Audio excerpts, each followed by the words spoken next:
All India হিফজুল কোরআন প্রতিযোগিতার grand final অনুষ্ঠিত হয়ে গেল ধনাধন্য স্টেডিয়ামে, যেখানে প্রথম স্থান অধিকার করেছে কর্ণাটক থেকে সৈয়দ আনাস। তার হাতে পুরস্কার তুলে দেওয়া হলো 1,00,000 টাকা এবং তার শিক্ষকের হাতে পুরস্কার তুলে দেওয়া হলো 20,000 টাকা এবং সাথে উমরা প্যাকেজ সুদ্ধে তুলে দেওয়া হলো।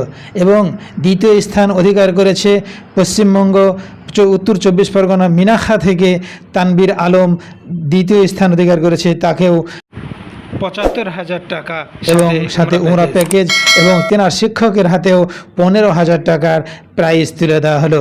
সাথে সাথে তৃতীয় স্থান অধিকার করেছে এমডি নাফিস খান হরিয়ানা থেকে, তাকেও 50,000 টাকা প্রাইজ এবং তাহার শিক্ষককে 10,000 টাকা প্রাইজ পুরস্কৃত, সাথে একটা উমরা প্যাকেজ তাকে দেওয়া হলো।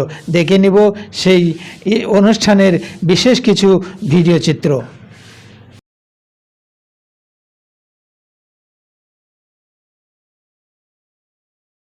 कैसा लगा आपका फीलिंग्स क्या?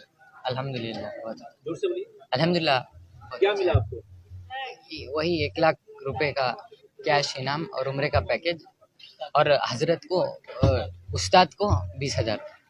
कैसा लग रहा है वैसे? अल्हम्दुलिल्लाह बहुत इस अच्छा लगा। कंपटीशन के लिए कितना मेहनत करना पड़ा? हाँ बहुत मेहनत करना पड़ा। एक एक दिन में 5-5 परे भी याद करे, 10-10 परे भी याद करे। और इधर आने से पहले अल्हम्दुलिल्लाह एक बैठक में सुनाए थे हजरत को। সেকেন্ড হয়েছে জি কেমন লাগছে? আলহামদুলিল্লাহ অনেক ভালো লাগছে। আলহামদুলিল্লাহ আমি সেকেন্ড পজিশনে এসেছি। এর আগের বছরে 5 নম্বর হয়েছিলাম, এবারে সেকেন্ড পজিশনে এসেছি 5 নম্বর হয়েছিল।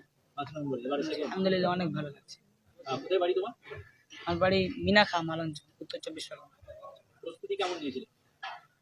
প্রস্তুতি নিয়েছিলাম আমি রমজানের আগে বৈঠক হয়ে গিয়েছে, অন্য মাদ্রাসায় ভর্তি হয়েছিলাম।